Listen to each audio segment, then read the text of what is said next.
Përshëndetje, zotëri Rexhepi. Përshëndetje Venhar. Si e? Mirë, faleminderit, përgjithësi mirë. Si shkon puna?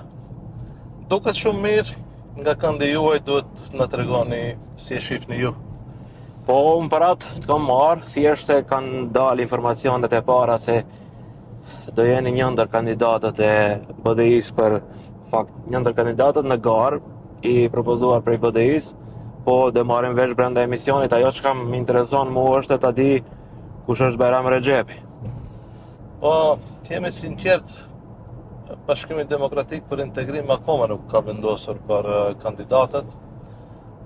Jemi në fazë të analizave, të sondazheve, të opinionit publik dhe varësisht, domethënë prej kandidatëve si do rezultojnë në përto anketën e do vendosim jo vetëm për Tetovën, po gjithkund. Rezultatet janë jashtëzakonisht shumë të mira. Në Tetovë fitojmë edhe me shumë kandidatë tjerë, po sigurisht do e presim se si do vendosin organet partijake. Në Kosivar thonë, shumë interesante ka një thënje, do diftone komiteri. Bash ashtu.